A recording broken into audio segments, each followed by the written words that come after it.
nomici ora 부탁해 있던 날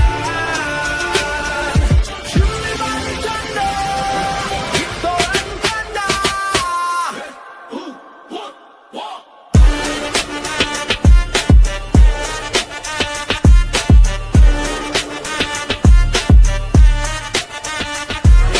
Creole soul, Baltimore to the Gulf Blaze 8 tours deep, now I spit truth that slays Ronin travelers, I move like a shadow East meets west, fate, fists and ammo From Somalia's tarmac, the passport place I bring that old school grit with the new school blaze Now it's red pills and rituals, therapy nights We talk God, grind, girls and gun rights Say my name Ronin, the nomad vet Mind sharp like a blade, no regrets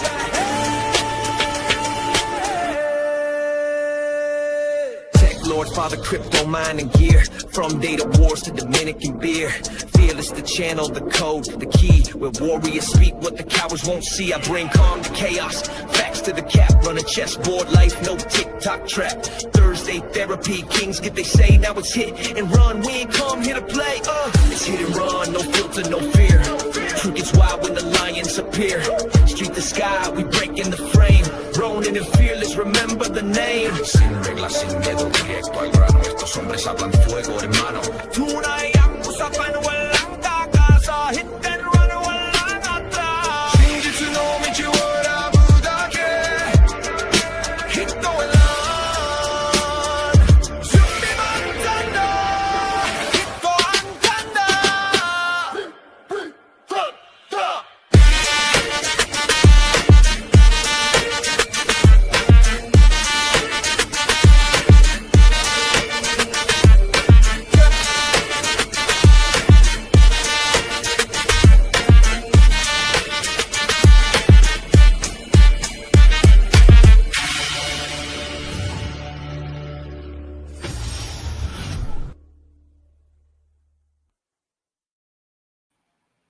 Hear ye, hear ye.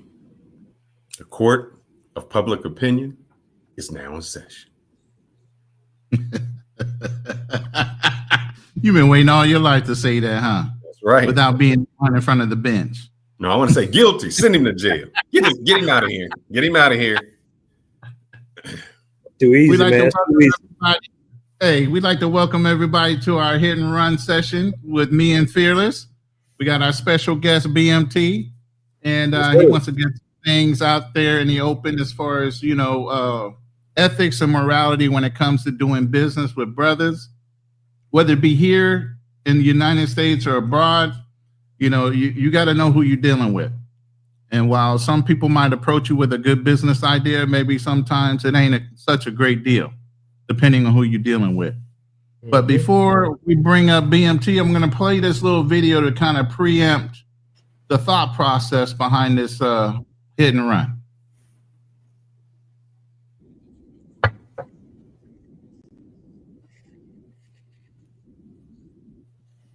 He volunteered some information to me on multiple occasions and did not follow through. So we had a call, and he's like, well, I think you should do this, this, this, and this. I said, here's the problem. I'm not sure I want to keep doing business with you. I said, you volunteered information to me on multiple occasions, did not do what you said. And I didn't ask you to volunteer that information, but you didn't follow through. And I have a question for you.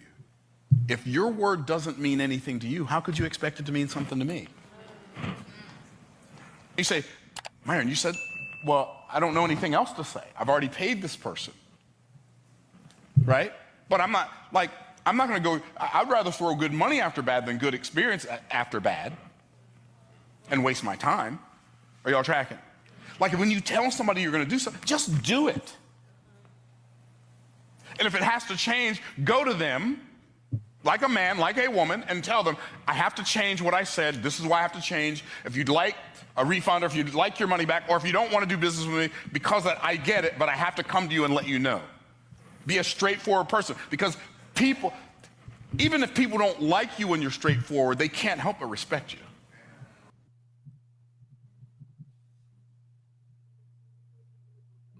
That is very good points. I like that, brother. So we're going to get into a topic that a lot of people have kind of heard in the wind, but nobody really addresses it straight up. This stemmed from a prior live that myself and BMT were on with the other gentleman in question, which we'll leave his name out unless you want to bring his name up. But I want you to go ahead and we're going to open up because we're fast and ready here. So we're going to go ahead and open it up and allow you to speak on the points that you want to bring up on this hit and run. Fearless, do you have anything before we bring? For those people who may not know what your conversation was, I think BMT, if you can give a little background. I know that you might be going through some type of litigation, and there's certain things you cannot discuss just until that is done. But if you could just give the people a background as to what's going on, so they have an understanding to bring us up to present date. Well, yeah. I can't, like you said before, I can't go too much into the litigation of things, but I can give you like the backstory of why we are there. And basically, as many people know, I had coined the phrase "passport bros." All right, and early on, we was utilizing it, talking about it. I created a Facebook group called Passport Bros early on, and I was still doing my BMT thing, the BMT lives and all that good stuff. And one day I was like, you know what? I want to do a podcast, and I'm gonna call the podcast Passport Bros, right? After the name of my Facebook group. And I mentioned that to the guy, and as I mentioned that, he of course he got pumped up and got energy. And we already have been doing shows here and there, but when I mentioned that, it was like in a casual way for the most part, like almost telling a friend that, hey man, I'm about to do this. Not necessarily I want you to do it with me. It was that type of situation. Like I said, I can't go too far into details, but basically, he put a trademark on it, and we're here now. That's as far as I can go with the legalities of it. Right. I have a trademark as well, so we'll let the courts work out everything in the courts. But the main thing to take away from this that I want you guys to understand is, doing business, it's like you're getting into a very formal relationship, and everybody does business very differently. But the way I was raised to do business, my uncle had a taxi cab company and all that good stuff. Me going around, businesses thrive off community. Just like, you got other ethnic groups with their own communities, right? They thrive. The interior of it thrives off community, just like we did in Black Wall Street days and all that good stuff. It has to be some form of code of conduct. That's how these communities work. If you do something that's underhanded towards somebody within your same community, there should be some consequences for that, at least some type of mediation, right, to try to work it out before you involve the court system into it. Because once you involve the court system into it, that's when you got a whole nother situation. So I just want people to be mindful of that. All right, and I'm going to ask him harder questions, but I'm going to let Ronin go first, because I'm going to ask. No. I want to kind of open up the floor for him to go ahead and give his ideals, because I know he had something prepared, and then we can follow through on some questions after he gets done. But you asked him to kind of give a brief at first of what got us to this point and why we're having this conversation about business ethics, morality, and dealing with brothers when it comes to business, and the stigma about brothers can't do business properly. Why there's always got to be a head ninja in charge. Why there's always some kind of crab in a barrel mentality where people, their egos get shined on, and all these things that come up when it comes to brothers working with other brothers and trying to establish a business. Exactly. So I'm gonna throw that back on you, BMT, to go ahead and address some of the things you wanted to talk about when it comes to business and ethics and morality, and knowing how to vet the person you want to really do business with. Exactly. I've had multiple businesses with different types of partners, and in all honesty, a lot of times you know, it doesn't work out like in the long term. You know, I've done businesses with sisters actually, and the business turned out well.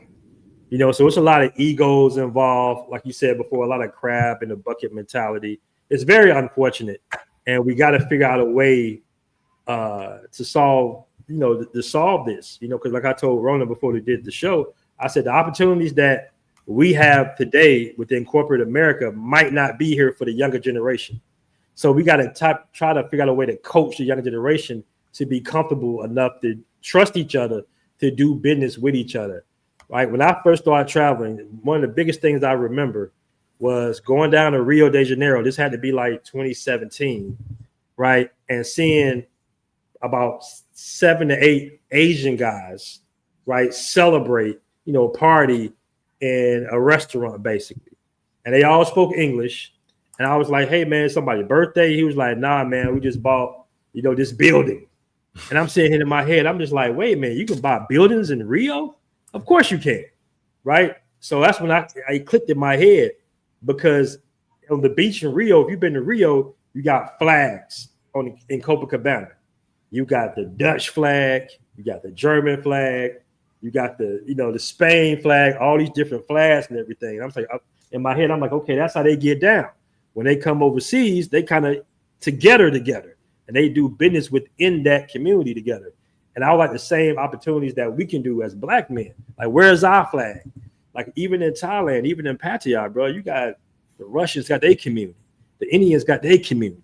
The what's the other one out here? The Yugoslavian people got the Chinese got their community. The Koreans got their little community, right? They're interchanging, funneling, you know, millions of dollars within each other's hands. But out here, we all independents. Like, everybody running around because nobody's comfortable doing business. And the reason we're not comfortable doing business because there is no code of conduct. I'll give you a prime example, and I'm gonna give it back to you guys. You know, I had a friend that got scammed by another guy that I played basketball with almost at least 3 times a week, right? Once I found out that my friend, or not even my friend, my acquaintance got scammed by this other guy, I immediately, you know what I'm saying? It was just like, oh, I can't, you know, I'm not messing with you. I ain't talking to you. We ain't, if I see you, I'm gonna point you out type shit. And that's the same type of mentality we have to start having as Black men when it comes to business. Business is war. It's serious. People time is important. People money is damn sure important. So you can't play with that. And that's, I'll give it back to you guys. Hopefully I wasn't too long-winded, but y'all let me play. Fearless.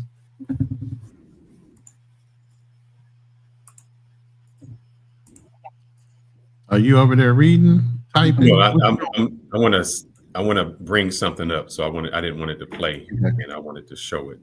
So just let me download it, and I think it kind of goes to this a little bit if it does down. But I mean, I've had run-ins where I've worked for a Black-owned business and you know, grew the company from basically its infancy with maybe 400,000 in sales to averaging over 17 million in sales.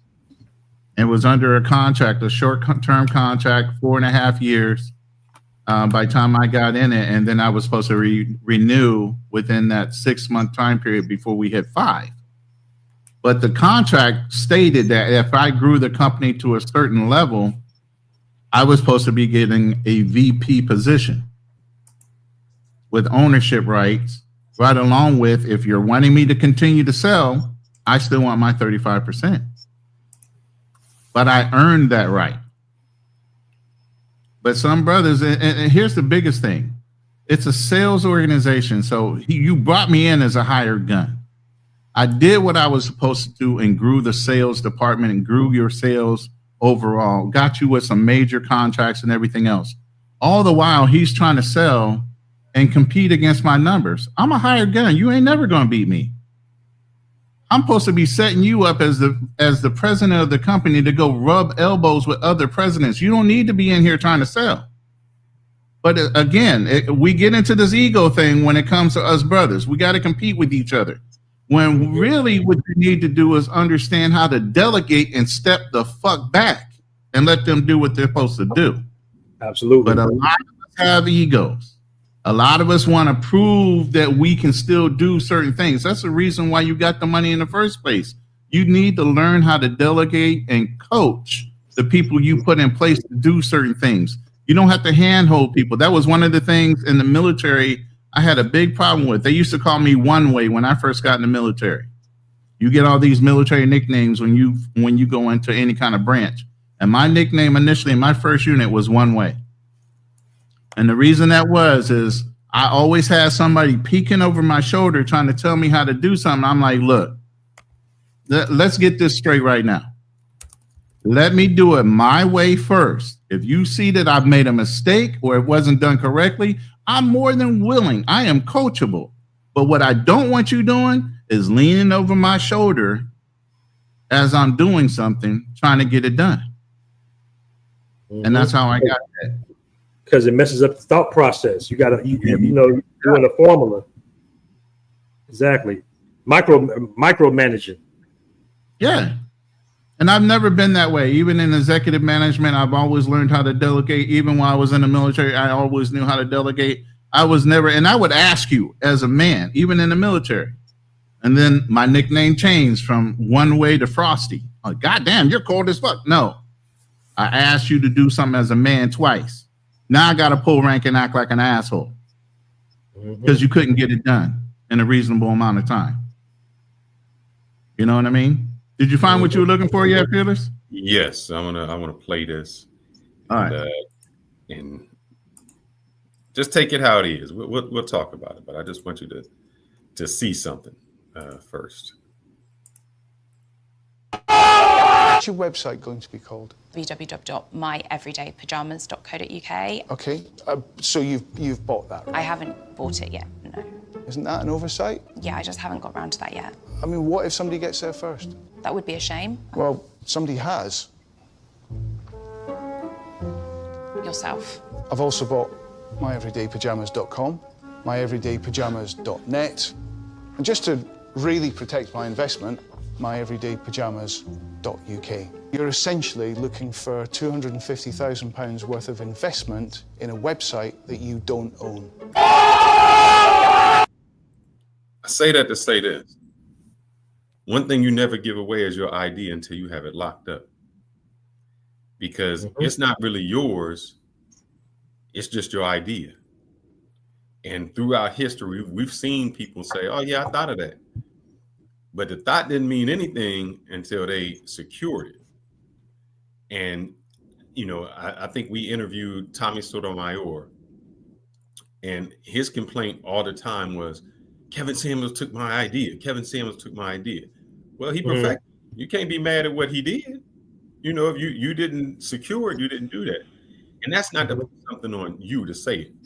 But the thing is, when we put things out there, sometimes, because you know, how many times you have people say, oh, this is a great idea, and they never do anything with it. So you either had to be the person of action, or you had to be the person that says, yeah, I thought about it. You know, it's like I used to go to the club with you know, this way back in the day with my boys, you know, in my 20s. And we walk in the club and they see a girl. I'm like, oh, she mine. Now, through the whole night, this dude ain't said nothing to the whole girl. I'm like, how she yours and you ain't made no move on her? You can't claim her until you claim her. And so I say that to you in a good sense, you know, that sometimes we trust people, the wrong people, with the ideas or our future or our goals.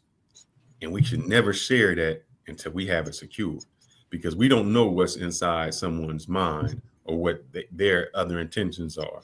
And I know we want to be friends. I've always told friends when they want to borrow money or something like that. And I said, in order for us to stay friends, I can't loan you money. I can just give it to you. Because if I give it to you, I'd have no expectation you're going to give it back. If I loan it to you and I see you with some new shoes and I don't have my money, we're not going to be friends. It's just not going to happen. And so sometimes we trust the wrong people with the right ideas. And you never know how somebody else is going to behave or what their ulterior motive is going to be. And when you share that, you have to be very careful to share your things. One, because somebody might not be looking out for your best interest to try to destroy it. And then two, they might try to exploit it. So we just have to be careful when we do that. And I know you're probably learning from this experience, and it's bad that this experience had to happen. And we want to look at them bad, but let's look at this. Dame Dash looks at Jay-Z bad. You know what Jay-Z says? And I got my money. And so you may, in your character, look at this person as, man, I wouldn't do that. I would have never done what you did. And that becomes our fault, because we believe, and I'm at the same fault, we believe that because you wouldn't do it, and that's not your character, and nothing you would betray, we think that other people follow the way we should do it. Like, man, how could you do that? Nobody would do that. That's the wrong thing to do. You think like that, but other people don't think like that, man. They hugging you with a knife in their hand. Yeah, that's true. That's true. That's very true. And then the thing is, man, when you open up that can of worms, you just never know, because the thing is, you can give something to somebody, or somebody can take something, but what are they gonna do with it without the sauce? So it is what it is. But yeah, that's a good point. That's a very good point. And it's just not this one particular person. It's been done by multiple people. Multiple people have done it. But you just got to be resilient and just push through with it. I told this story before, and I won't interrupt you. I'll let you roll. But I remember I was dating this girl, and she went to the Peace Corps. I'll make it real short. She came back, and she was like, "Yeah, you didn't change." And I was like, "Nah." And she's like, "Yeah, you the same. Your furniture the same. Your everything in your house is the same." And she was like, she did change, and she changed because she had all those experiences. You're a well-traveled man. You've been all over. And like you said, you went to Brazil, and you seen the Asians getting along. And in your mind, you're bringing that knowledge, like, I've seen other cultures do it. And you might have been saying this to a brother who wasn't traveling, who wasn't seeing what you were seeing. And he couldn't see. I just see that, I'm from a neighborhood where we don't trust each other. I'm taking what I can take. So your experience was eye-opening to you. Like, man, everybody else is progressing. Why can't we progress? And you're trying to preach to somebody who can't even accept that knowledge, who ain't even on the same level that you want, where you say, man, I've changed because I've become enlightened. And they like, I'm the same dude in the same hood trying to get what I can get. That is a great point, Fearless. That is a very solid point. You're absolutely right. And I've noticed that, or learned that on my journey, that everybody is just not on the same playing field. Somebody might still be playing chess. Checkers. When you out here trying to play chess, you're trying to play a team sport. Somebody else might be trying to play a solo venture. Individual, man. They in it for themselves. That's very true. This was I learned so much in the last 5 years. Even though I did a lot of business in the States, I learned twofold about a lot of stuff: legalities, technology, marketing. I learned a ton of stuff, man. So, business definitely can shape your character, and you can become shrewd and more hardened because of it. But at the end of the day, man, when you do something to try to help people and change people's lives, like I feel like I help change people's lives. You know what I'm saying? Like I help, when I saw my experiences, I know it changed my life, and I would like to change the lives of, other young guys as well, other guys in general. So but to me, that's what it's all about. It's just not all about, numbers and money and litigation. But some people live for that. Some people actually like being in litigation. They feel like they doing business. They do a whole bunch of backhanded, trifling ass shit, but that's business. It's no different than, you being in the street back in the day, and, people were robbing and stealing and doing whatever they can to come up. So you're absolutely right on that. You fly a lot, right? Quite often, yeah. When that lady get at the front of the plane and she says, when this oxygen drops, What does she say after that? You know, if you're riding with somebody. Cover your own face first. Oh, take care of you before you take care of them other people. Yeah. And so Exactly. that's, I know you want to help people, and that's a great thing that you like want to do it. But you take care of you before you can take care of them. That's Facts. a good point. And here's the thing: we as a people always like to try to lend or help other people out, and the whole thing is, like he was saying, you need to be able to help yourself first before you can help anybody.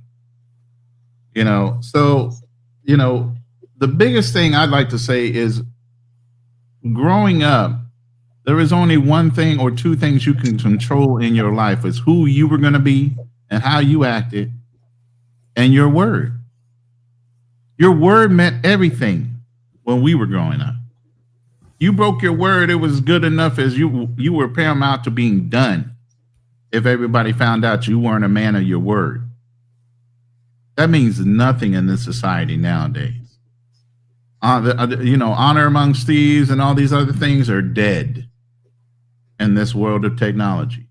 Nobody gives a damn about what you thought you were going to have or what you were supposed to have. There is no honor. There's no ethics. There's no morals.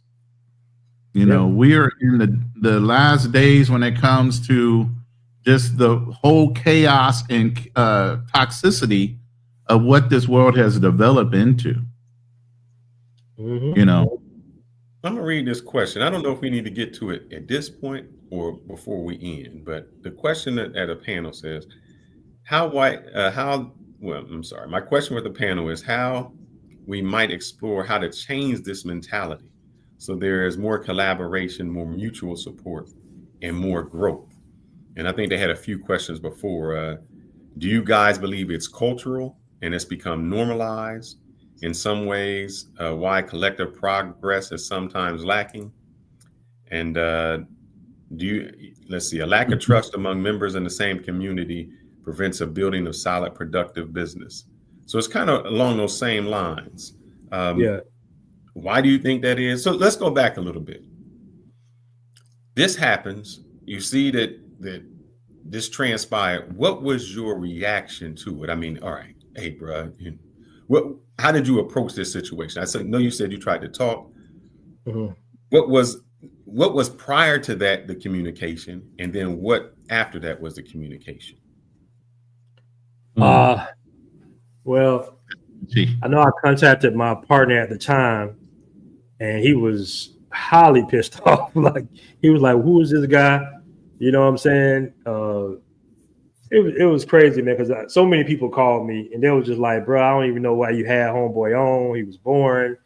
You know, people used to call me all the time, be like, "Why does he keep being on your show? He drives a showdown." But I thought the individual, had good information. So during the process, I cut things very quickly when it comes to business. Once it becomes actual business and not just, what's the word I want to say? Like co-collaboration on the creative on content. Once it turns into a business, it's I'm a whole different person. And I just, not no real communication, just cut it quickly, because once your character is revealed with me, it's one of those things, like we all know this saying, cut me once, it's on you, cut me twice, that's on me type shit. So, right. But what was I'm trying to get into the mentality. You see this happens. Do you try to communicate after, like, hey, like, bruh, like, yeah, bruh. But it's like when people say certain things, especially when it's another man, and they say like certain stuff, it's just like, you just be like, you know what I'm saying? You'd be kind of shocked and appalled, because the person that you thought you knew is turning out to be a whole nother person, and they're saying things to almost like F you type shit, like, screw you type shit. You just like, okay, I knew it was a little bit of jealousy there too, but like I said, it is what it is. It's just like, all right, I don't really argue back and forth with dudes. You know what I'm saying? Like, I've been in so many business situations. I just kind of cut it quick. Like, no contact, no dealings. Let's in a way. So it was, to answer your question, there was no real contact after that. You know what I'm saying? And we did try to do like a mediation.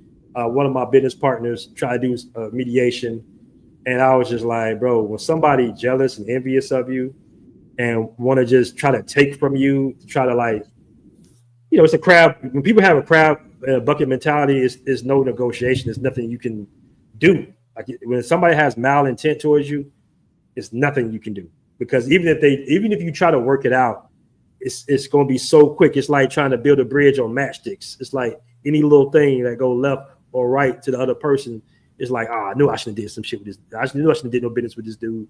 So yeah. Do you think that? All right, give me the date that this started, when you had your Facebook group up. Give me the. I can't necessarily provide dates.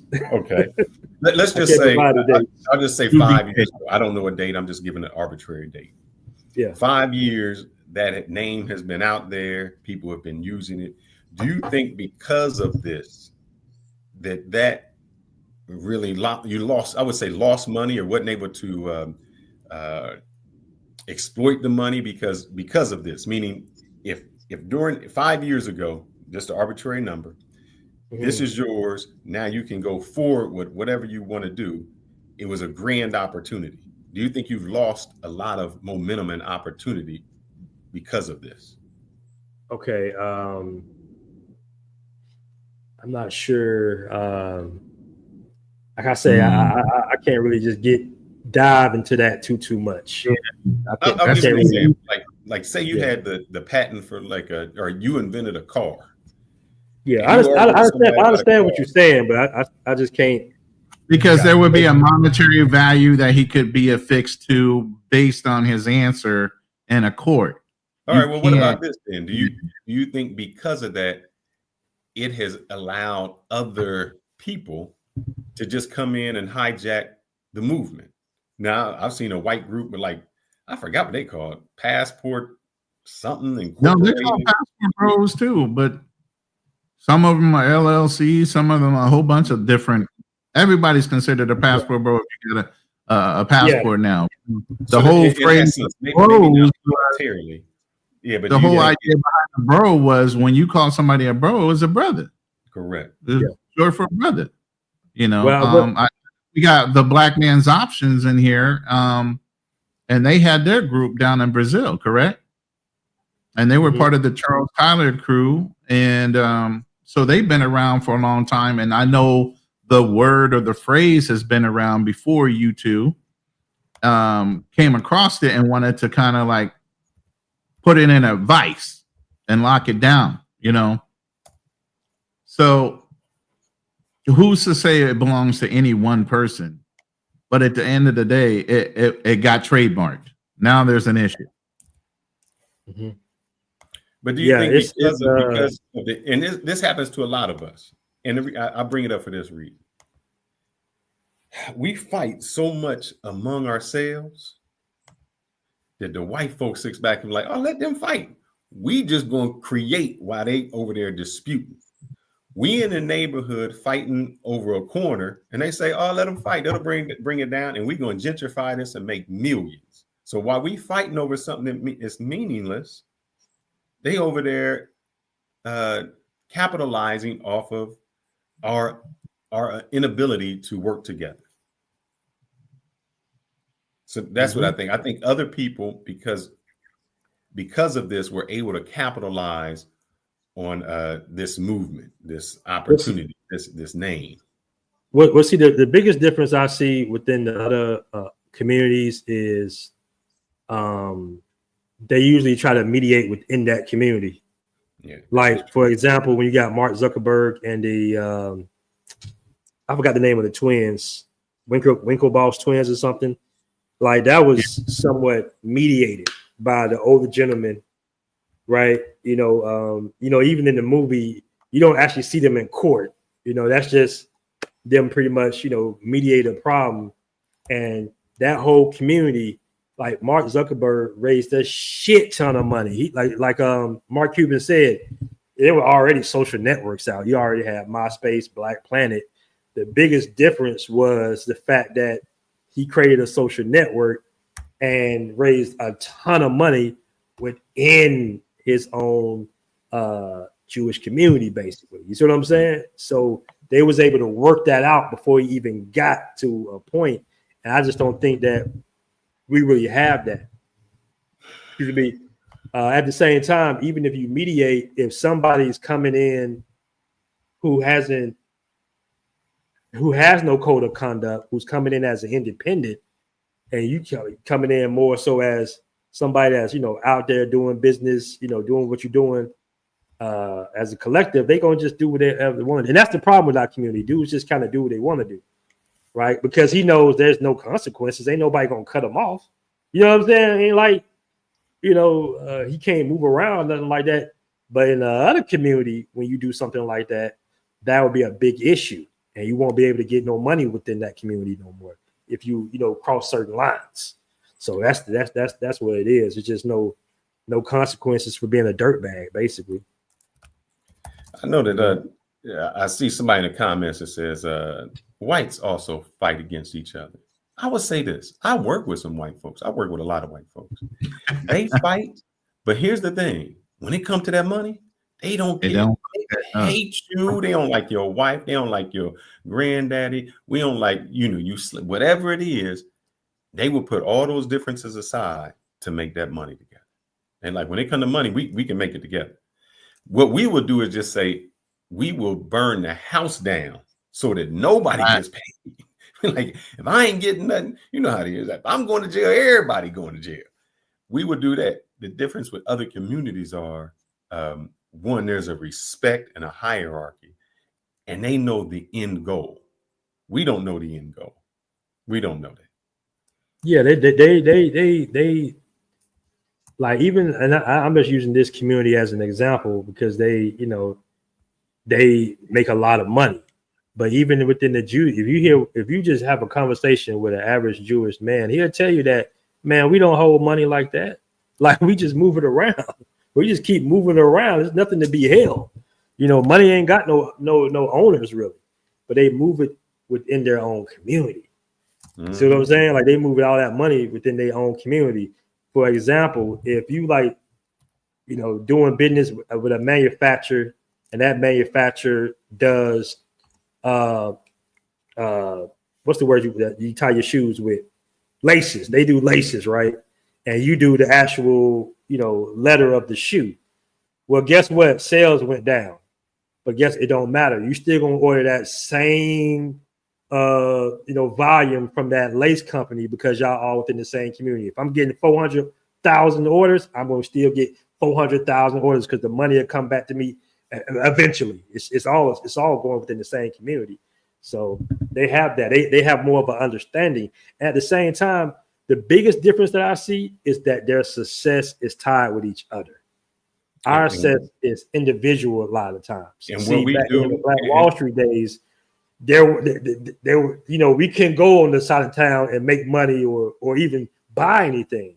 So we was forced to build them Black Wall Streets to not only feel safe, but to keep the money within our communities, right? We was tied to each other's success. And when we're tied to each other's success, it's like, it's really no failure to a certain degree when everybody's just going to have to eat. We did some amazing things one generation out of slavery, bro. Like the Negro League. I mean, you had major industrial cities, Wall Streets in almost every city that Black people were in. We were outpacing European immigrants. That's why they started burning them down. We was the first ones to create group economics. But you know the reason why? Here go the reason why. Mm-hmm. We couldn't go nowhere else. Exactly. See, and then when we found out we could go other places, we did. If you look in the Korean community, Jewish community, these other places, and I know it because I know a girl who was trying to sell hair. And the Koreans was like, "You're not Korean. It don't matter how you can pay us double for the product. We still not giving it to you." Because that's how they feel. And I have some Jewish friends, and what they say is, we will pay more if it's to our brother. Meaning you can try to come in and undercut it, underline, and they like, no, because I'm going to pay for him because I know if I need it, he's going to pay for me. And that's how we keep it, where we will say, I'm going to undermine you by the cheapest dude we can. If you cut my grass for $30 and a Latino Mexican come in and cut it for $29, I'm going for the 29-year-old or for the $29. That's what we do. We don't keep it and say, I'm going to be faithful and I'm going to make sure that my community gets it. So I know that y'all might say it's different. I've seen it in corporate America where it's like, no, we just think about it. And we see it on these little levels. They do it on monstrous levels in a sense where a government's going to give somebody else a contract. I know you can do it cheaper. Nobody going to get it but you because you're going to employ my son. And when I get done, I'm going to have a job and this. And we're talking about multi-billions of dollars.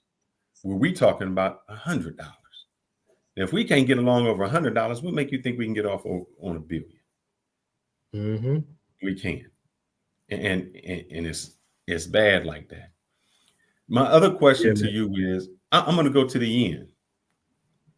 Let's just say this ends, and I want both scenarios. One goes in your favor, one does not go in your favor. What happens? And whichever one you want to answer first. That's a good question, man. I'm not even sure how to. He has a good questions, brother. I'm not sure exactly. That have to be something like you get to halftime, you just got to switch something up. I can't give you like a exact play. I mean, I can tell that you're trying to clean up the reputation or the negative reputation that Passport Bro as a name has gotten. I can't say that YT people and Asian people and other people that have adopted the name doesn't hurt or help the brand at all. It actually helps it because now they're trying to be inclusive of that name.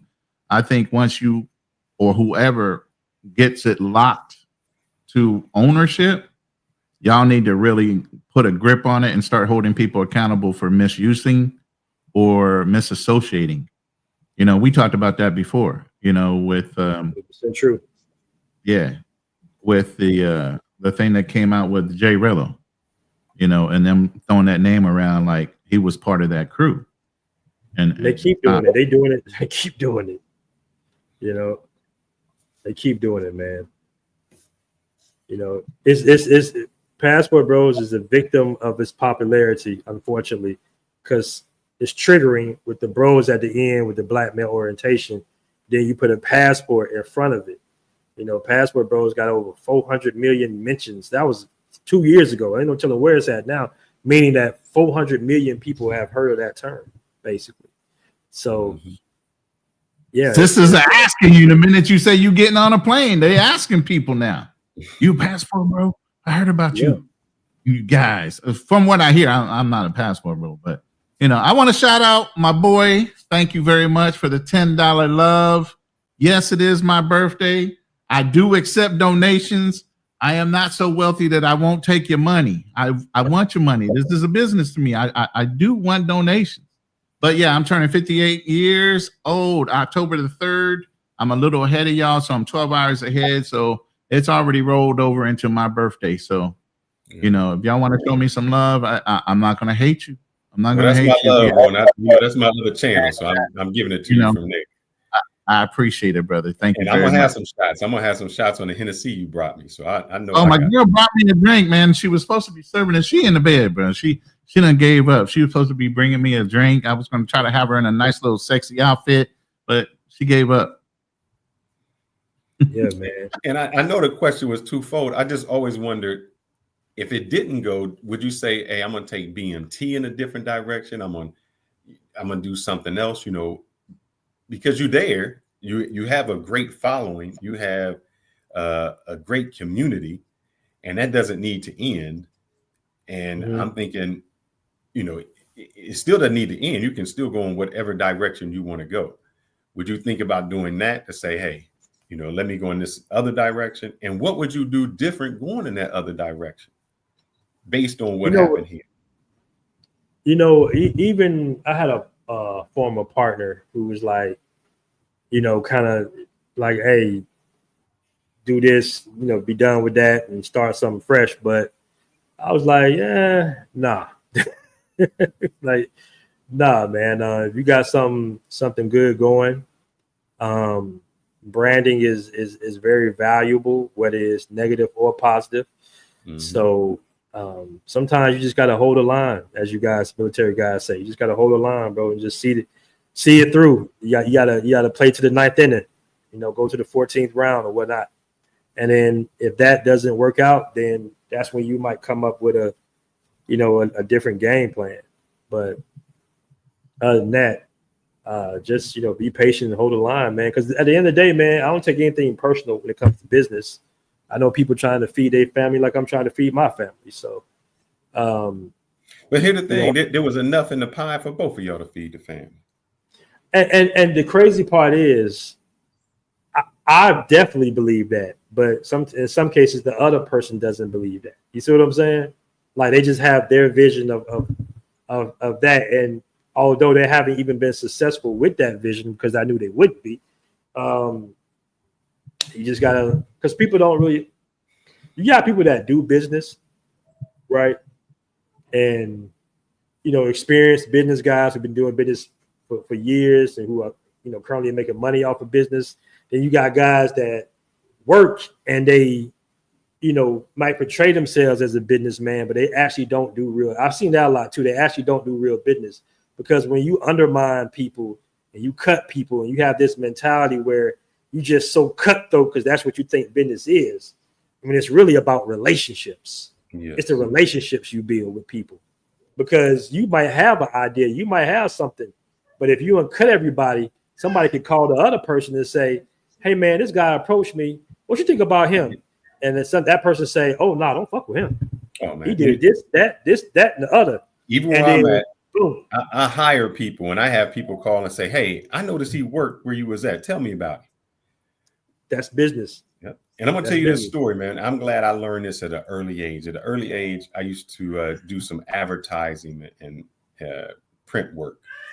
Mm-hmm. And I had approached, I had a small contract with Procter & Gamble. So, they're like, oh, you're doing great. We would really like you to do more. The problem was they wanted to give like a $15 million contract. And I think all we had done was like $1 million. And they said, we can't give you that because this is 15 times more than what you've done. 2, we don't want to be 100% of all your business. Then if we leave, then you don't have business. They said, why don't you do this? They gave me names of other minority contractors. They said, we want you to reach out to them. And if you guys can form like an LLC, because they do this little business, y'all doing a little piecemeal business. If y'all can come together, form an LLC, y'all can have all this business. I said, man, I got, that's when I was reading my Napoleon Hill. I said, I'm going to get my mind group together. I'm going to get all these, let's get them all. I brought them into the facility, catered everything out and discussed it. And I said, let's do this. Dudes, one, like they a business owner and they the only person that's in the business. So they the CEO of their own business. And they would rather say, I don't want to give up my my president of business to do other work. And I'm like, brother, it's just you. And so they owned the business, but it was just enough to get by. And they was happy with just enough to get by. And so I hear you when you say somebody owns something. Sometimes they want to own something just for the name, nothing more. They're not going to do nothing with it. They're not expanding upon it. They're not doing anything greater. And you say, man, we have an opportunity to do something great. Why not do it? And I'm letting you know, it didn't get done. I couldn't do it. And it just looked, and I could tell I was working with a white female at Procter & Gamble. And she almost, you could hear her wanting to say, yeah, I told you so. I mean, it was just on the tip of her tongue. Like, yeah, I told you y'all Negroes can't get along.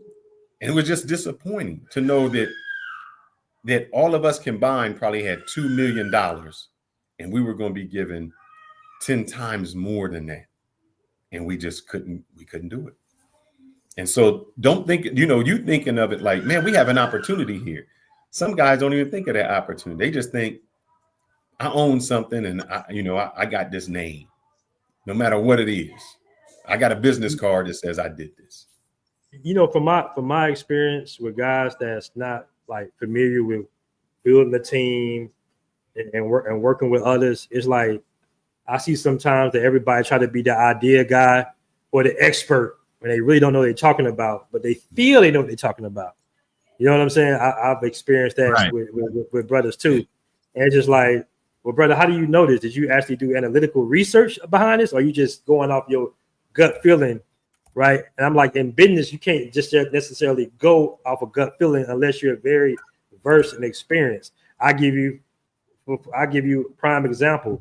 You might have somebody that assumes they know law or something. They assume they know law, but unless they actually, work with several lawyers or something, they might be actually misinformed about law. You see what I'm saying? So you can't just take everybody's opinion because they don't know. They're ignorant to the fact versus somebody. This is why people pay lawyers millions of dollars. You see what I'm saying? So, this is why you don't take on a lawyer in certain situations because they got the experience, they got the know-how, and they have the relationships. But when it comes to brothers, everybody's a subject expert. Everybody's an idea guy. Everybody's just, it's chaotic, it's unorganized. Nobody's playing toward their strengths. Nobody's playing in their lane. And then you got to come down and say, hey, man, you focus on this part. You focus on this part. And you focus on this part. And if that's where that comes in. Like what I learned, brother, when I had like teams of immigrants, basically not immigrants, but different nationalities, it was easy for me to function because sometimes brothers are not good at taking directives, especially brothers in your same peer group. If you are going to work with a brother, try to work with a younger brother or get mentorship from an older brother, right? That's the sauce. That's the secret formula if you want to do business.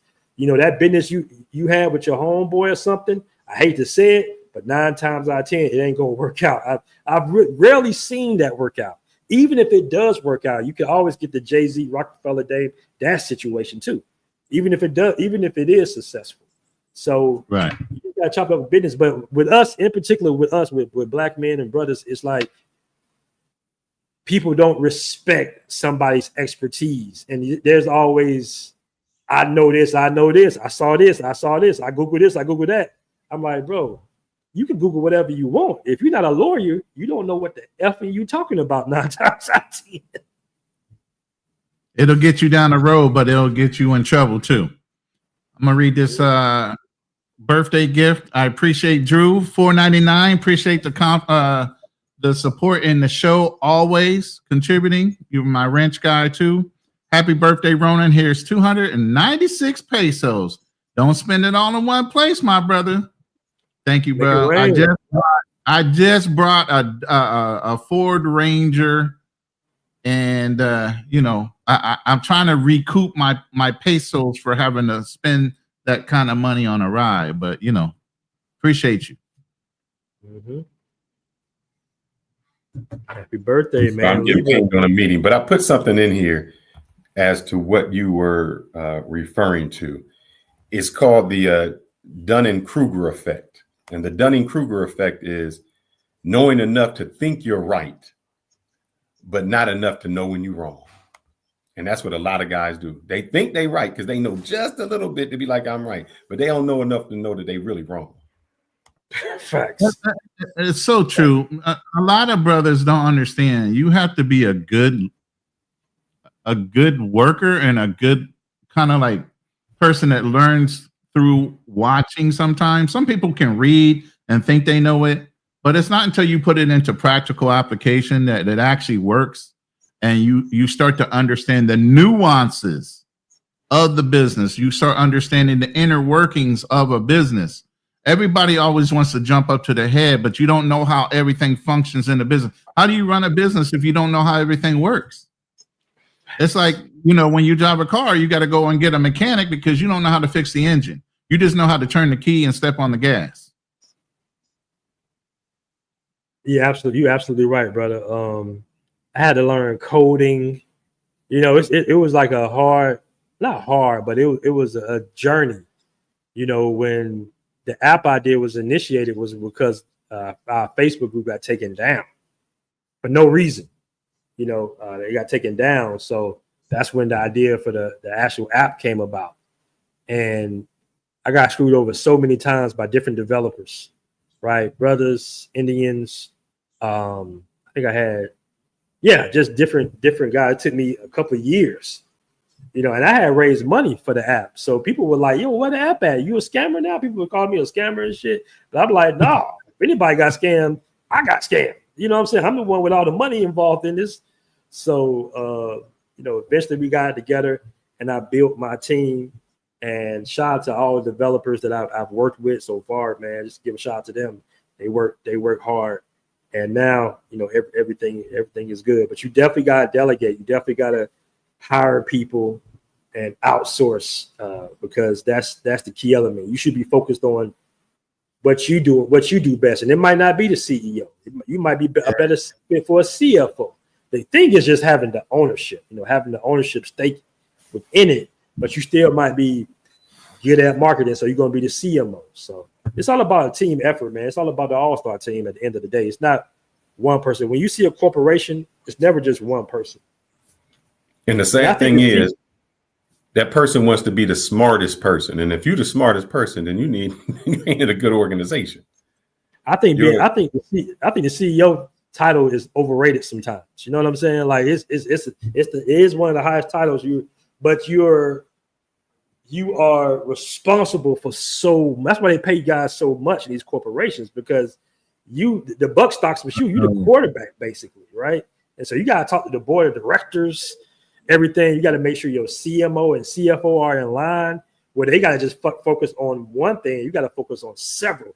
And on top of, you got to be constantly in motion, raising money and everything. So you got to be concerned with all levels of that. Yeah. You know, it's why, you know, shout out to the brother that's the CEO of Red Lobster. You know what I'm saying? Like he does a lot. Red Lobster, they had to hire a young brother to save their business, but they did. I'm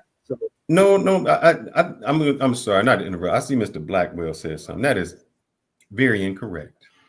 Mm-hmm. He said, I believe you never invest in a business you can't do yourself. Incorrect. That's not. Look, I work for corporate.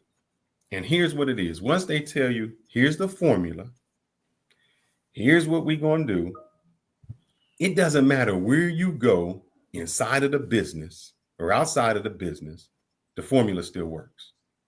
Because it's not about you. It's just like if you're in the military and you say, man, I don't know how to shoot a gun, but I know how to train people to do A, B, and C. And as long as you can train them to do A, B, and C, you can hire the right person to do those. And I've tried to tell people, even in this internet group, look, a lot of guys like, man, I want to do my own editing. And then they spend 16 hours editing a 5-minute video. I'm like, bro, you just spent all day. Spend you $25 to have somebody else do it. You can do it, and you may be able to do a little bit, but that's why you have experts. Even though y'all think Elon Musk is great, Elon Musk did not create Tesla, man. He did not. He bought Tesla from somebody else. And he fired the CEO. Bill Gates was a genius with Windows. Bill Gates bought Windows from somebody else. 100%. Get out this your mind. You got to do it. A great leader doesn't do that. A great leader leads. He delegates. He finds the correct people to do the correct things in his position. That's what separates it. You surround yourself with the people who can do it. There was a thing that I had read about Henry Ford. They tried to sue him for his car, and they brought him on the stand, and they asked him about something like about the engine, and gave him all these questions, and he's like, he's on the stand. They're like, but you don't know how to do an engine. He said, wait. He looked out to the audience and said, John, stand up. John explained to them how to do the engine. He said, I don't have to. That's not my job anymore. So a lot of us don't want to delegate. And BMT, when you're in the position where you're at now, it's just too many pans in the fire to try to do it all. You can't. It's just too much you don't know, too much you wish you did know. And, that's when you're trying to go forward. And when you're building something like that, it's just to surround yourself with the great people. Most business owners will tell you, you might take it and grow it as a baby to something that's fruitful. But as a businessman, you got to have a number in your head. And you got to be ready to sell that motherfucker as fast as that number comes across your table. You can always start another business. You can always start another business. You can let that person grow it to whatever they can imagine it to be. Because you're going to get to a bottleneck in that business where you're not going to have the imagination because you're trying to stay to your traditions. And you're actually holding the company back. That's why I've learned from a lot of mentors. I've learned from a lot of millionaires. I've sat down and had a lot of conversations. You should not be holding on to your business with a kung fu grip. If somebody comes across your desk and say, I'd like to buy your business from you with a certain dollar amount that you're looking for, with maybe some kind of residual coming in for the next 5 to 10 years, you better sell that motherfucker. I'm trying to tell you. BMT. Money, invest it, maybe start another little side business and grow that if you want to keep your mind occupied. Yeah, often VCs fire the founders 9 times out of 10. Correct. BMT, I always like to have our live, other channels, they like to end on the controversy. They like to go off. They like to do that.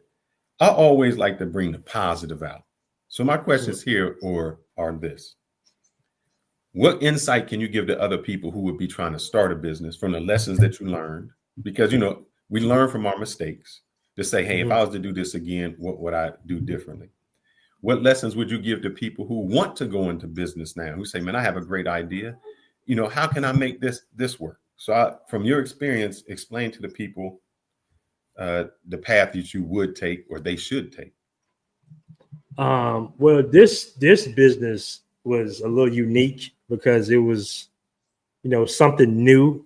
Of course, guys have been traveling the world for forever, but they try to monetize it with the different streams of revenue. That was kind of like carving out a new niche per se.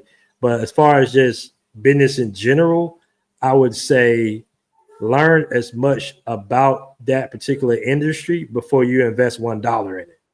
Like, be some form of an understudy or intern or somehow become a fly on the wall, even work for a company first. So if you want to do shoes, start your own shoe brand, then of course work for a shoe brand first, Nike first, because you can see, you could be looking for that window of opportunity that they're missing. Right. Like Ronin said previously, he was just like, a lot of times these founders and creators that, started something from scratch, their view is too traditional and limited. I give you prime example between Blockbuster and Netflix, right? Netflix was always on it and changing. At first, we all know Netflix started out mailing DVDs to you. You know what I'm saying? You will rent DVDs, they'll mail it to your crib, you will watch it, and you will mail it back on a return service. Well, when it came to streaming, Blockbuster, they just never adapted, right? And there is no more Blockbuster no more. Same thing with Radio Shack and Amazon and stuff. Like, there is no more major electronic chains anymore because Amazon took it out. And I'm pretty sure that it was a company that had the opportunity to be able to do the logistics Amazon, but they didn't try to take that opportunity. So to make a long story short, before I go into that particular industry, I even want to see if I want to be in that industry, right? Same thing when I hear guys say things like, hey, I'm going to get a truck, I'm going to buy a truck and I'm going to put somebody in it. And I'm going to do that. I'll be like, bro, it is so many factors with 18 wheelers. My uncle was owned a trucking company. I had owned some trucks at one time, did a contract with H&S Greg. That shit is a motherfucking headache because the drivers don't give a damn. They got a CDL. They got a black man credit card. They'll get a job in less than 12 hours. They quit your shit and be in another truck in 12 hours. They'd be the competition or something. They've been and took your contract away or something. They said, so you got to really know if you want to even be in that business. before you start to invest. The money comes in at the very end, bro. Before you start putting up any dollars, sacrificing any money, make sure you even want to be in that business, because all businesses are tough. Yeah. What about an NDA? Would you recommend that? Because like you said, you have people maybe trying to do your apps, you want to do this. Yeah. Have you ever thought about NDAs, so that somebody you give that idea or go with, they just don't? So I've heard several things about NDAs. You got some people who just won't sign them. You know what I'm saying? They just refuse to sign them. You got some lawyers that say they can be challenged in court regardless, depending on, there's a lot of factors in play anytime it comes to legalities. But yeah, I would say, the best way to do it is just keep it close to the breast. That's the best way to do business. If you got an idea. I remember the situation in DR when a guy went to a restaurant. It was a old abandoned restaurant basically, and the guy was like, "Yeah, I want this restaurant right here. I like the location. I'm gonna get this restaurant." And then the guy he tells it to ends up getting the restaurant. You know what I'm saying? Now they got beef and stuff like that, because he was like, "Damn, I told you about the restaurant. You came in underneath and got me."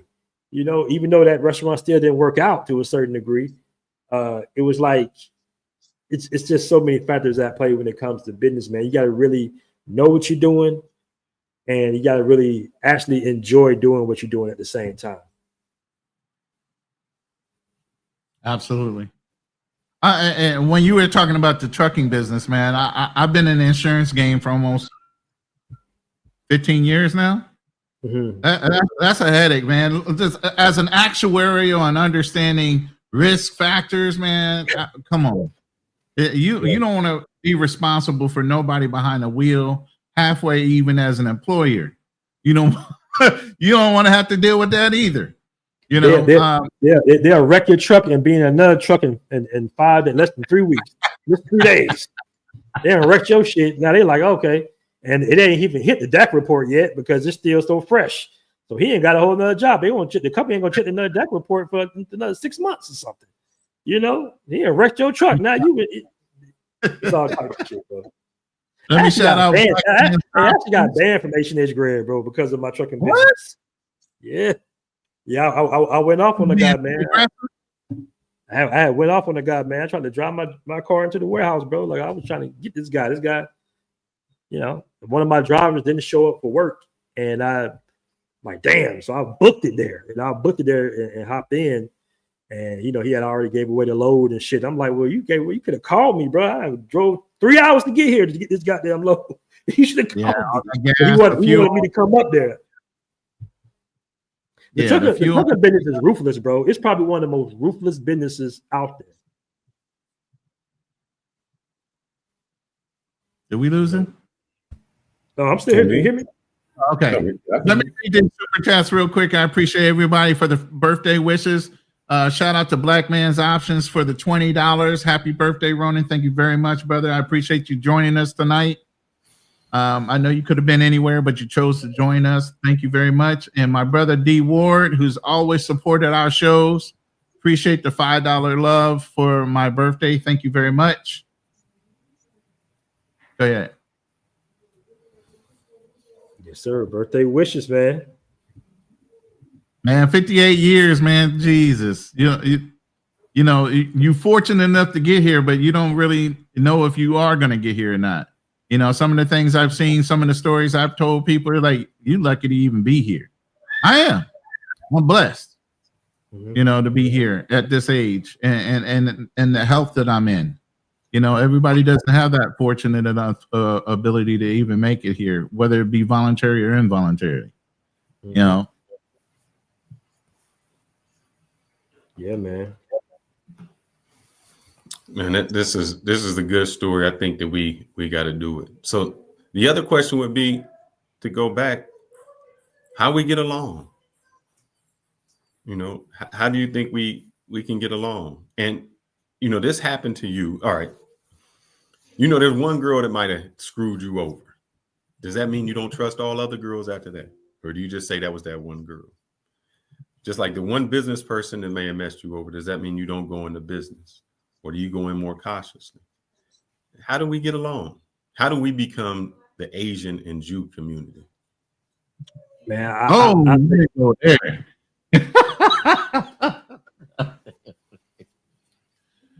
Oh my goodness. I think personally, man, I won't say it's a little too late because you do got brothers that do business, you know, but it really boils down to training that next generation of the youth to, you know, learn how to do business with each other. We can play sports alongside each other. We can damn near do business with each other. You just gotta see. I was different because I went to private school and I saw it was a Christian private, Martin King Christian private school, and I saw black men with money within the church working with each other. You see what I'm saying? Like I saw it growing up as a 10, 12, 11-year-old. I've seen black men with money with not working for white guys. You know what I'm saying? Like the brothers had their own hair companies and shit, their own taxi companies. Like these brothers, you know, they'll work, but they also have a side gig, plumbing companies. Like Atlanta back in those days, man, brothers had their own, you know what I'm saying? They own businesses back then. They had their own pool halls, every Auburn Avenue. So I was able to recognize it. I remember the first time I seen real money was when our neighbor at my grandparents' house came in and he had like 3 taxis or something. So he had his own little small taxi company. And he just showed us, wow, some money. My money, I ever thought. You thought he was Pablo Escobar back then. And I'm like, oh, so you got to start a business to make money, not necessarily work to make money. He making money while he sleep. I see the difference. So it can be done, man. Make a nutshell. You just got to figure out the formula. And I still would say focus on the youth more so than this generation, because this generation, we just too geared towards corporate America, working those 9 to 5s. We're not tied to each other's success. My theory is that those same jobs and opportunities might not be there for the next generation of young black men. That's my theory, because they're dealing with AI, they're dealing with a super rise of, you know, nationalism in the United States. So it's like those opportunities, like, for example, my grandfather didn't have the opportunity that I had. You see what I'm saying? Like he never left the United States. He never lived overseas or anything like that. You know, so that's why I say, man, you know, now the youth do have content creation and apps and AI to work with and make money with too. But I still think nothing beats community business, where it's just not on you and your family. The other families got your back. I'll give you a prime example. I know in certain Asian communities, I'm not sure if the Chinese or the Koreans, but they have like a little lottery every year, like a little family circle to, you know, several families that come together and they all put money into an account for, like, I don't know if it's a year or every 2 years, and they'll draw to see who wins. And then they'll take that money that's been stacking and they'll start them a business. And when they start their business, they getting support from the other families as well. So we just got to take it back, man. We got to figure out a way to take it back. Yeah, culturally, I think that's difficult. Yeah, Tongans do it. I think Samoans do it as well. They do the gifting where the whole community puts in a pot and one family gets it, and they do good things with it. So it's several different communities that do that. I want to shout out T-Mac for the Cash App, $20 love. I haven't called him out in a while, but I appreciate the Cash App. I don't check them often, but thank you very much. Salute. But yeah. So question. I know we talked about this, and there's lots that you could not talk about. Is there, and this has been going on for some years, has it come to now we coming to an end where there is a decision that will be made? And if so, what is the date on that?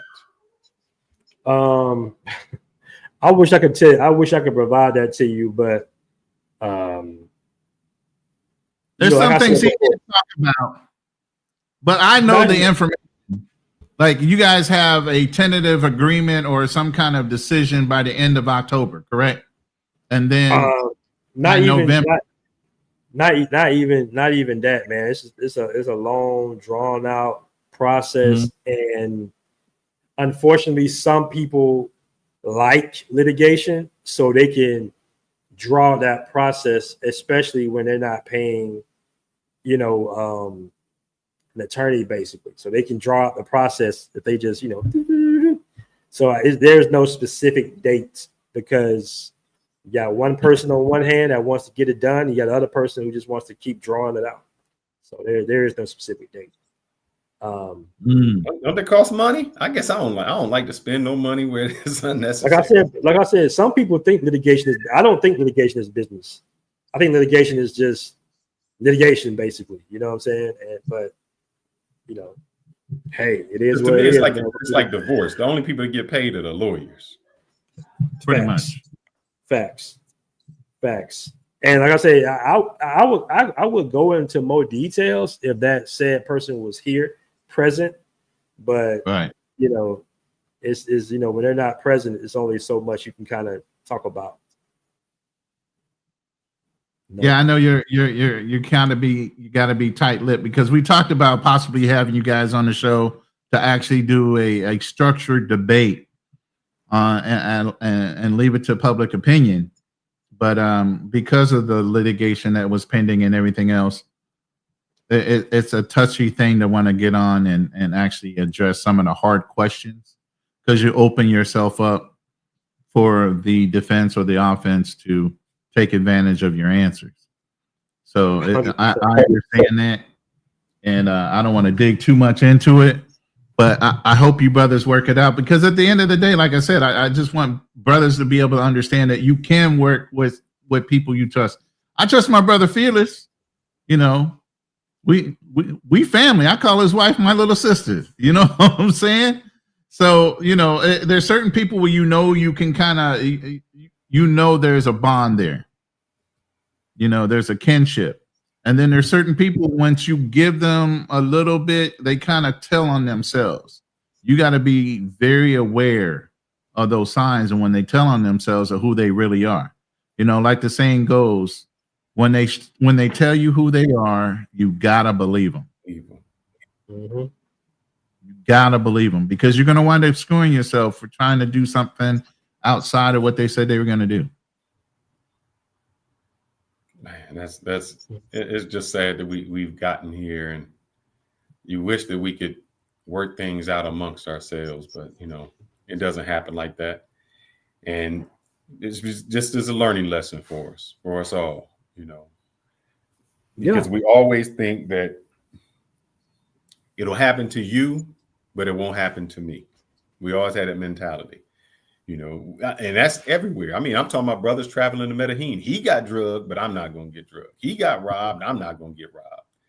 So, you know, he got taken advantage in business, but I'm not going to because of A, B, and C. You know, that girl divorced him and took all his money, but my baby loved me. He would never do it. Mm-hmm. We always say that it happens to somebody else, but it won't happen to us. So I hope that what you guys can see from this is insurance. You don't buy insurance because you want to get in an accident. You buy insurance for just in case you get in an accident. So with this, you got to look out that you don't want something bad to happen, but you do have to prepare that if something does happen. Mm-hmm. So true. Hey, man, you know, sometimes you just gotta let the courts work it out, bro. That's what it boils down to sometimes. You know? Yeah, that in itself is a sign of maturity. It's not y'all went and met up somewhere where y'all trying to put hands on each other. You know, hey, you agree to disagree. Let's just settle in a court. Mm-hmm. Yeah, I think Mr. Black. They said they want Phyllis to make they want him to make adjustments. I got the hammer, baby. I got the hammer. I'm gonna throw down the hammer. But we might have to do I don't know what kind of business you in, but damn, that's a hell of a retainer. $60K a year. Good God Almighty! What kind of business? Say, look, you pay for a good attorney and a good accountant. Those are the two things that keep you out of trouble: your accountant and your attorney. Hey man, those retainers run out so fast. You pay a retainer and that shit you'd be like, I just paid. What's the retainer this time? Brother, and then you got to find out how they get charged. Meaning if they charge you like on an hourly basis or 15 minutes, And you're like, look, if I called you, you can't talk. You got to talk for that, 14 minutes, 59 seconds and hang up. And I'm like, don't write me no letter. Don't send that out because they like to spin on every little thing that's going to cost you. And they do. So that's crazy. That's crazy. Yeah, man. I can't stand. So besides this turmoil, what else you got going on in your life? You got new adventures and new ventures. By the way, I need that new app. The new app commercial, because didn't you just do a revive on your Passport Bro app? It's like 2.5 or something like that. Yeah, we always working on the app. We just had an update a couple of days ago, so we got some new features. So I'm re-editing the app to kind of promote the new features that we have in it within the community. So I'm gonna get it to you probably in a couple of days. I'll get it to you once we finish it up. I don't got all the fancy AI like you, man. You got me over. I'm about to retweet some things. I seen that video you did now. Hey, bro. Like I said, I'm happy. I got my first commission job with industry. Well, he happens to be my cousin, but he's seen my work and he's like, yo, man, I need a music video put together with these other two rappers. I'm like, cool. So I'm working on that right now. But yeah, y'all, like he said, a lot of these jobs are not going to be there. I already got into AI. I took my time, started learning how to program things and how to start doing the editing for videos and other things. So now I'm monetizing it. So you got to pick and choose. You're either going to fix it, you're either going to work the cybersecurity end, you're going to learn how to program it, or you're going to actually do it. That's the direction. I know that's your family, Ronin. Make sure you get a deposit and all that first. He dropping half of it up front. We good. You know what I'm saying? Man, this has been a great live. I hope before we end, is there anything BMT that we didn't cover that you would like to cover? No, I think I think I got my points across, man. Hopefully brothers got some knowledge from this. I think entrepreneurship and business in general is the best way to, achieve wealth and also financial freedom. Take it serious. If you have an idea or if you're working with somebody, sometimes you don't have to be the idea guy. Sometimes you can work along with somebody and get there. Doing business is a journey. It's a journey. People are going to get out the car. They're going to hop out, hop in, hop out, hop in. But at the end of the day, as long as you get to your destination, it was all worth it, man. It was all worth it. So I want to say happy birthday to my man, Ronin. It's been a great show, bro. Happy birthday. Enjoy yourself. Don't go too wild out there. Hey, I already know, man. I'm settled in. I got my lady. I'm not doing nothing crazy. I'm an older guy, so I ain't gonna be up in the club trying to do something crazy. I'm an insurance guy. I already know when you on vacation, you do some of the wildest shit. I ain't on vacation. This is my life now. I'm an expat. So it's just another day with family. Some cake. Of the meal I chose, the things I like. She makes good lumpia. I told her I needed some lumpia from her, 2 different types, some shrimp and some pork and some other things. So, my favorite meal, good company, her family. I'm all right. Excellent, man. All right, guys. Well, make sure you check back with us when some of this gets resolved, or if there's any updates, we'd like to bring you on so you can talk about it. And when all this is clear, just give us your word that we're gonna be the first people you talk to. 100%. 100%. Hey, I'll probably call Ronin. As soon as everything go down, I'll probably hit my man. I appreciate it. Yeah. For sure, man. All right, guys. Peace. All right, brother. All right. Yes, sir. Man, that was a great show. We're gonna end this. Yeah, we can. All right, brother. Hey, make sure that you like, subscribe, and comment. Watch us on the replay. Subscribe to all of our channels. We'll put that in the chat. Look at that AI work. God damn. Oh, you all right, man. You didn't end that, but go back and make sure you throw Ronin a few dollars so that did you bring us down? Yeah. Throw him some money for his birthday. That work. So put that in the comment, throw something to his cash app. Appreciate you. I definitely do.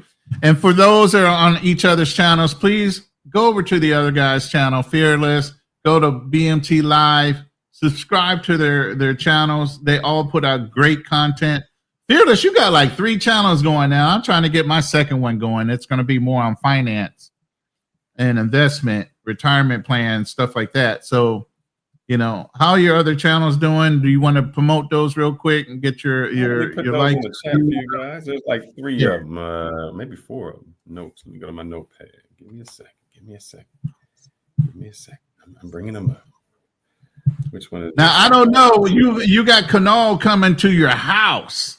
So I don't know if we got something set up for Lions Den for Friday night, or whether we're gonna do a Saturday special kind of like. I will find out. That matters how intoxicated we are on Friday. Yeah, I know y'all going to a cigar bar or something like that. Yeah, maybe a little breastis bar. We'll see. What are the ladies thinking about all that, man? Hey, they understand. Oh, so your women are good with you going to the titty bar? Well, I didn't say we actually going there yet. We're gonna go to the cigar bar and see how it goes. So Okay. Keep you guys updated. Yeah, we'll find out. I'll let you know, Ronin. Actually, I'm thinking of the airport tonight, so I'll find out tonight. We'll find out if some paperwork gets filed in that court behind him right there. He might be really going to see a judge in a little while. Yeah, I know that's. He already tempted his wife. His wife knows she got a bag of money sitting there. She can go whenever she wants. Man. Damn. What a way to put it. Thank you, guys. We out. Join us next time.